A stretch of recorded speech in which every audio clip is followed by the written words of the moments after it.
Hey, Coach. Steve Reed from the Associated Press. I asked your players this. I'm sure you felt like you had the attention of your players going into the tournament, but when you have to come back the way you guys did and battle back and win, does it almost kind of refocus? Do you feel like it helps refocus them as to, hey, we can't have any letdowns at any point during the game? Yeah, for sure. I do feel that way. Very reminiscent for our group on what happened last weekend in Madison Square Garden in the Big East Tournament. We played DePaul in our opening round, and DePaul had us down in a very similar fashion. As a matter of fact, I think the fact that we went through that in our conference tournament may have helped us yesterday. But when that game ended, I felt like we were able to take a deep breath, lessons learned. We became a more united group, more focused group. Not that we weren't the day earlier, but clearly, I think, like you said, we had their attention, and we ended up going out and playing one of our best games of the year the next day against Creighton. And my hope is, obviously we're not playing today, but in tomorrow's game against Pitt, that we can be better and we can be more consistent from start to finish. In yesterday's game, we had some really good moments, but we weren't as consistent as we needed to be. Left aisle. Sean, you mentioned yesterday about Sule missing that layup and then hitting those 4 free throws down the stretch. How hard is that psychologically for someone to do, and what did that show you about him? Yeah, very difficult to answer your question. Sule Boom is one of the most clutch players that I've been around. He's won us numerous games this year during the regular season in a very similar fashion as he did yesterday, and that is, he's a great free throw shooter, but in particular, it's almost as if he's even better when it means the most. And you're right, the layup that he missed, I think, surprised all of us. But for him, his age, his experience, his wisdom, his belief in himself, it really showed because, a big reason we won is he made 4 consecutive free throws and iced the game. Back of the room. Austin Bechtold, Pittsburgh Sports Now. Sean, what have you noticed from Pitt throughout the season and in the last couple of tournament games?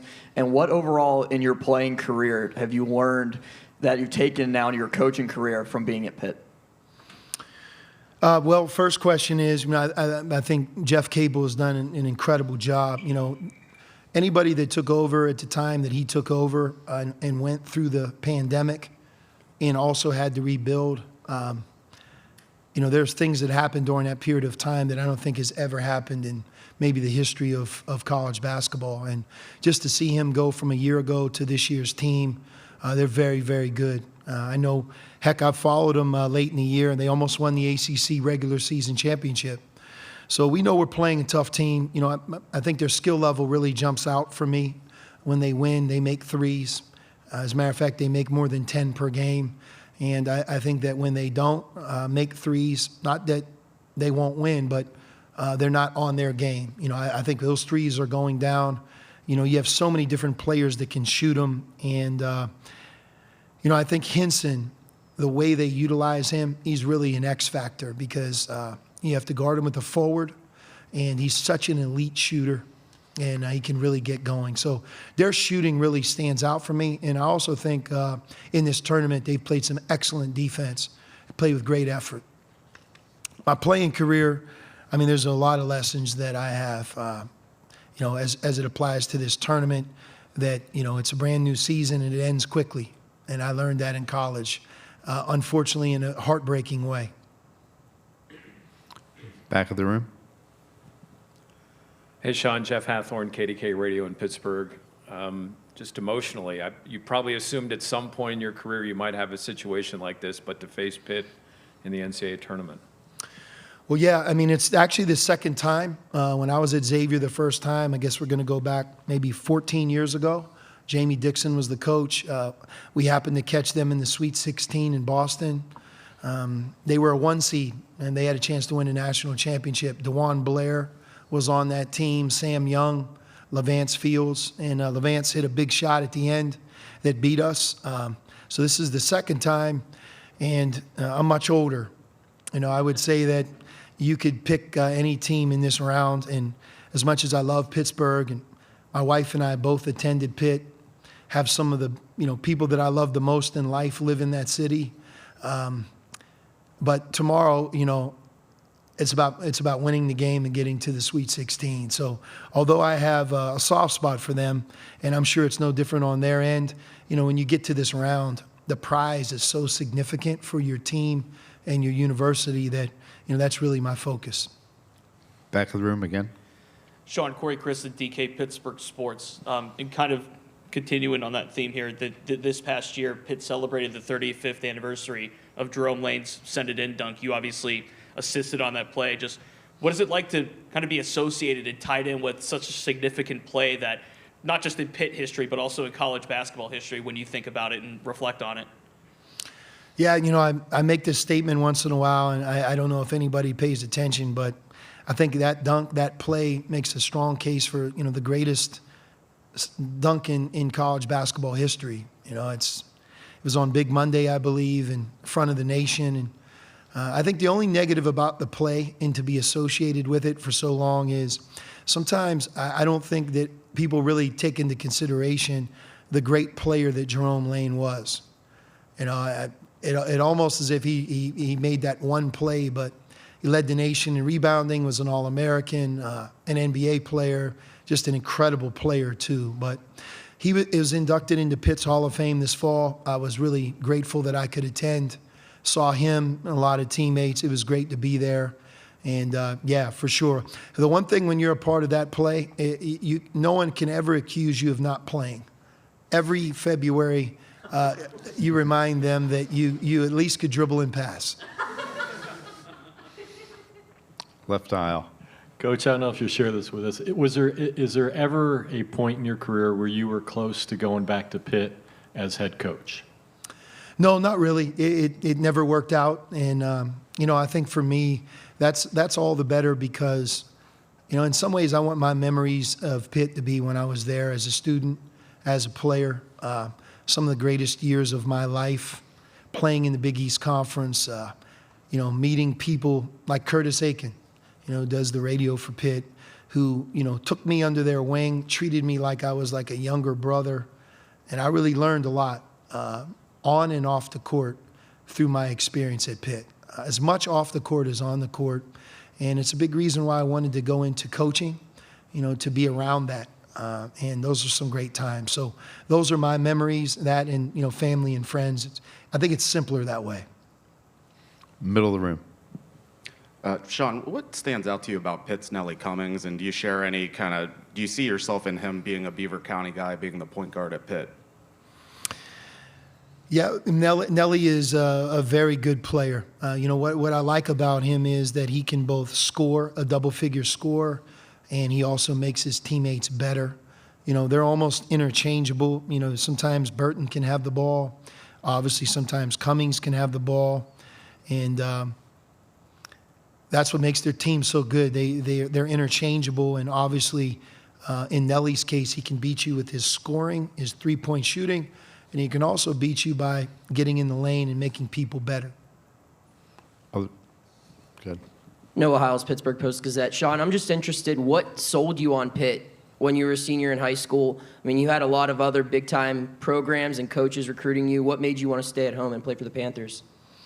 I mean, that's really an easy answer. It's the same answer I would give you about Xavier, and that is, I wanted to play in the Big East. I wanted to play in the greatest conference in college basketball.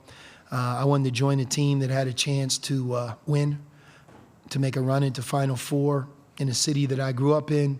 John Calipari was the assistant coach. He was a great recruiter, somebody that I knew and my family knew since we were very young in age, and that was a big reason as well. But it was a great decision. On the aisle.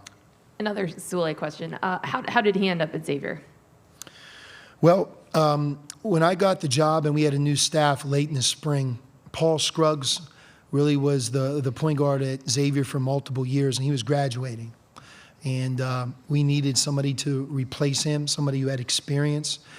So really we just cast the net and wanted to get somebody that was older, that we thought could come in and meet the Big East standards on a team around him that had some other answers. And we recruited several players. We had to obviously convince him to come to Xavier, but we had a great opportunity for him. And I think that's the one thing about transfers. You know, what you say you have in terms of opportunity, you really have to have it. And what we talked about, him being on a ready-made team, being a point guard, having an opportunity to play big minutes, those are all things that, in fact, we had for him. And Sule is a great kid. The other part of him meshing so well with our team is he's so likable. Off the court, in the locker room, he never rubbed anybody the wrong way, as if he was here for his own goals and dreams. And I think he'll tell you, sitting up here, that one of the reasons that he came to Xavier is he wanted to be in the tournament. He wanted to play in the NCAA tournament, something he had not done. So the other part that helped us is me coming from the West. I knew Oakland, California. He knew more about me, more about our staff, and I think that probably made him more comfortable as well. Second row.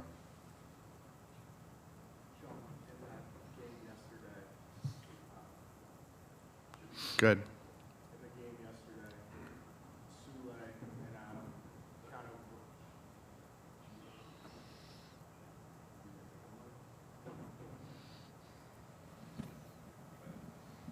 Sean, there we go. In the game yesterday, Sule and Adam went at it a little bit there. I asked Sule about it after the game. Do you like that? Do you like that they care that much? How do you feel about that? Yeah, look, that situation is very easily explained. Two players that saw their college career coming to an end. It's a bad feeling. And it brought out raw emotions and competitive spirit in both of them. It was repaired in 5 minutes, but there's no doubt they care. And, we've worked really hard to get to the tournament. When you're in it, you don't want to ever leave, but in particular in the first round. And I think that just really was the fight inside of them to play another day. So I guess to really answer your question, it really didn't affect me at all. I'd rather pull guys back than, slap them in the butt to speed them up. And those two guys are very mature, older, and I clearly understand their feelings. So it was really nothing. And I know it played itself out on a national stage, but I think that they're both as happy as any people in Greensboro, North Carolina, to be here. Middle of the room. Speaking of Greensboro, North Carolina, you and your brother, Sean, have had a number of games here in this building. In fact, if memory serves, I think you were part of that state staff that nearly won an ACC championship here. Any nostalgia at all being back in the Greensboro Coliseum? Well, you're right. When I think of Greensboro, that's what I think of, the ACC tournament, which, being that we're playing Pitt, is probably not a good thing. But this has always been a place that it's like tournament town, right? I think I've read that a little bit. The respect of the ACC tournament and the love of college basketball in this area is second to none. That's what I know. And one of my most vivid memories, I'm going back into 1997. And, Dean Smith was the coach at North Carolina. And we had a bus driver drive us from Raleigh, North Carolina to Greensboro. Not a big, long trip. And he was our bus driver, and he's around us for the practices and the games. We ended up playing Carolina in the ACC championship. And I remember getting on the bus as a young assistant. Our season was over. They beat us. And there was this powder blue car with the doors open. And I kept seeing our bus driver take a Coke, like a Coca-Cola, and put it in the console. And he was like pacing around. And all of a sudden I saw Coach Smith get in the car, hug him. He shut the door and he got back on our bus. And I remember thinking, man, life's not fair in this area. That was a lesson for a young college coach right there.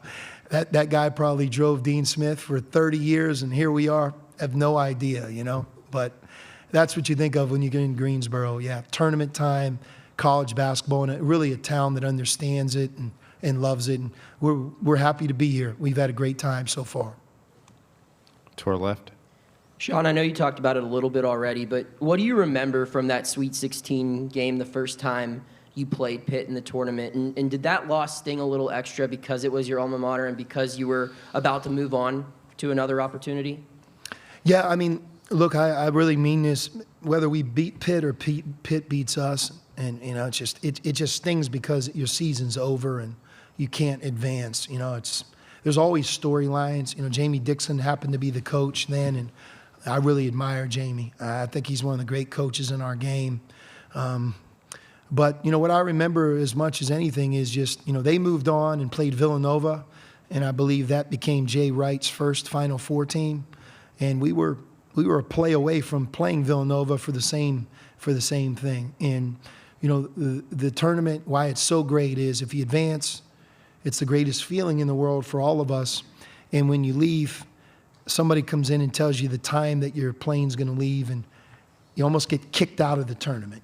So each tournament is going to end one way or the other. Most of the time, that finality is going to hit you. But that's why we have to survive. That's why we have to be at our best. And really, in our case right now, take advantage of our seed and try to be a better team tomorrow than we were yesterday. And I think if we are, that's going to give us our best chance. Middle of the room. Sean, how challenging is it to maybe prepare for a team like Pitt where they have a new starter and the Guillermo Diaz has just kind of come out of nowhere? What have you seen from him, and have you ever seen this from a freshman just kind of blow up on the NCAA tournament like this? No, for sure. We've talked a lot about that with our team. I respect him a great deal, and his brother. The one thing is they're skilled, but like their ability to offensive rebound, playing with great effort, block shots, run hard, play hard, it's impressive. I think as he gets stronger, he's going to have a very, very bright future. And one of the big reasons that Pitt is here is because of his overall play and improved play. So we recognize that, and we've certainly made our team aware of it. Second row left. Jerry DePaul, Pittsburgh. Sean, you made a couple references the last couple of days about the devastation you feel when you lose in this tournament. How long did it take you to get over that loss, and have you gotten better at it over the years? Because everybody, except for one team, suffers it every year. No, I've gotten better at it. I don't want to say I've gotten used to it, but look, there's only one team that's going to end their season with a win, and I'm sure if you get to the Final Four, I've been fortunate. I've been in the Elite Eight 4 times. I think around the Sweet 16 7 times, and when you get into those 2 rounds right there, man, there's a lot at stake, and that's what's so special about this game. This is the game that allows you to get to that next 4-team tournament. And, we want to be at our best. I think every team that plays in this second round feels it. And, again, that's what this tournament, it captivates everybody. Last year I watched it without a team, and, it captivated me just watching different teams and storylines. You fall in love with those couple of weeks. So, yeah, hopefully we can stick around. Back of the room. Sean, what is it about this group that allows it to share the basketball so well? Well, we're a very skilled team, and we're also an unselfish group. If you look at our starting 5, we might be one of the only teams in the tournament that has 5 1,000-point scorers. I mean, Sule scored, I think, 2,400 points. Zach Fremantle, who's not with us, is also a 1,000-point scorer. So, we have a bunch of different players that can score, but we've been unselfish from day one. Desmond Claude, when Zach was playing with us, certainly Jerome Hunter, they really bought into, the team way, sharing the ball, hitting the first open man. And, when we play that style, when we're really clicking, that's the best version of our offense right there. And I think it's a constant reminder of sharing the ball. Back of the aisle to the left. Sean, if this is a dumb question, feel free to dismiss me. But in 2009, when you guys lost to Pitt, it's only 2 days. That's not a lot of time. But were you able to watch the game, the Pitt game against Villanova, and were you pulling for the Panthers hard at that point? I can't remember. It's like once you get kicked out of the tournament, Mike, it's like you just kind of go dark for a couple days, But clearly I would have been pulling for Pitt and Jamie. I think as much because of my fondness for him as, the place that I went to school. Go to the right side, Coach. Coach Jason Williams from the Cincinnati Enquirer. You seem to be thoroughly enjoying this. Was there a time before you and Xavier reconnected where you thought maybe you'd never be back on this stage? For sure. I didn't know what the future held, I guess a year and a half ago now. But grateful for the opportunity. And when given the opportunity, you really want to take advantage of it. You want to deliver. You want to do some of the things that you thought about doing when you no longer had a team. And, I think from my perspective, I'm really at peace. A lot of the things that I wanted to do, that we wanted to do as a coaching staff, we were able to implement. And, being that we're in our first year together, my hope is that those things grow. Playing a style on offense that's faster, that features, a lot of passing and team play. And, I think something that, is going to have to be prevalent in tomorrow's game is our defense has to keep improving as well. But this tournament is special, and to not acknowledge it, you're missing a big part of what you do for a living. So I'm really, again, happy to be here, and hopeful we can stay, that we can play really well and have a chance to beat a very good Pitt team tomorrow. Last question, back of the room. Coach, Pitt is a team that really enjoys playing out in transition, and they love running and playing fast. What, in your opinion, is the biggest key to stopping a team that likes to run up and down the floor like that at such a fast rate? Well, it starts when we have the ball. We have to run great offense. We have to share it, and we cannot turn it over. If you cut down turnovers, you have a better opportunity to get back, and you're right. When you have that much firepower from the perimeter that Pitt does, they're going to be at their best when the ball moves and they're in transition. So we got a dose of that yesterday playing Kennesaw, and we didn't necessarily pass that test throughout the game. A big reason why we found ourselves in trouble is that very thing right there. End of the first half, we came unglued, had 4 turnovers. That led to several three-point shots in transition. And, I think it was a great test for us to learn from, so that when we play Pitt, that we can get back. Getting our defense set is a big deal in tomorrow's matchup. Okay, thank you, Coach.